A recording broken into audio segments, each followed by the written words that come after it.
Rhinoceros poaching is a growing issue, yet the media only covers the radical solutions.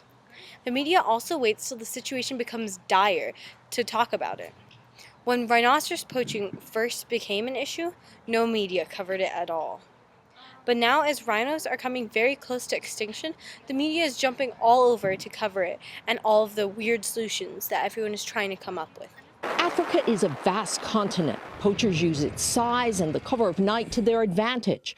But in this test program, drones like this, armed with infrared cameras, act as shepherds in the sky to spot poachers. In this next CNN clip, we see how CNN supports the hunter by exclaiming how it is a good thing, how certain ways of hunting for conservation can actually help. When Corey Knowlton paid $350,000 to hunt a black rhino, one of the most endangered animals in the world, it unleashed social media attacks and even death threats. Now, more than a year later, after months of debate and public outcry, Knowlton has just received permission to set out on the hunt permitted by the African country of Namibia. Rhino.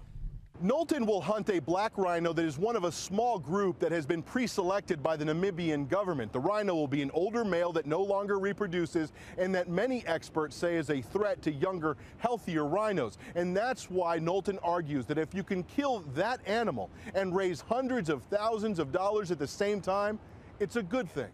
I believe hunting through sustainable use is an awesome tool in conservation that can help keep these animals going forever.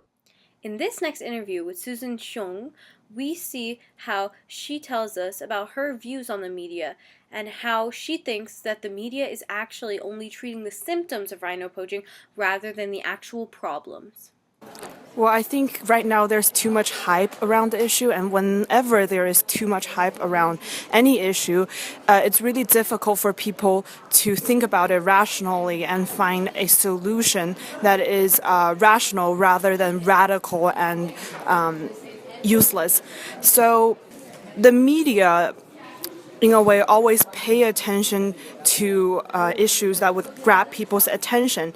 And in order to grab people's attention, they always overhype certain aspects of it. And then when most people read these media sources, they get an inaccurate understanding of the issue. And most people don't really dig into the issue in order to fully understand it.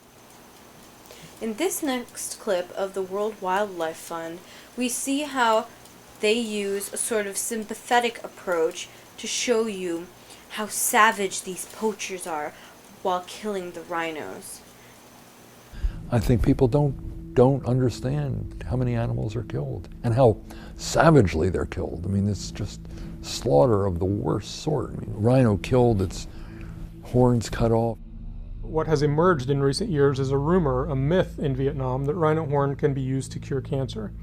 We've also heard rumors of rhino horn being used in things like curing hangovers as well. So as a result, we've seen demand for rhino horn in Vietnam skyrocket. Reputable universities that study Asian medicine, some of which are tremendously effective, have never shown that rhino horn, which is just really finely compacted hair, has any medicinal value. Looking at all these media clips, we see that the media is overhyping the issue, and now that it has become a dire state. All the media sources say that rhino hunting for their horns is horrible, but in the CNN clip, they seem to support Corey Knowlton by explaining that he wants to prove to America that he's hunting for conservation. Yet, in the CBS clip, they talk about how to catch poachers in the act with the new technology of drones, as if to support drones, rather than actually get to the issue of rhino poaching. In those videos, they focus more on the ways people are trying to raise money to stop poachers, but the World Wildlife Fund video focuses more on eliminating the market for the rhino horn, which will stop the problem at its roots, rather than trying to stop the poachers. Looking now at the media sources, we see how the American news is almost protecting Americans from suffering, and by bringing up solutions to the symptoms, which can't hurt any of the business in any way, rather than the actual problems, which the World Wildlife Fund would like to deal with.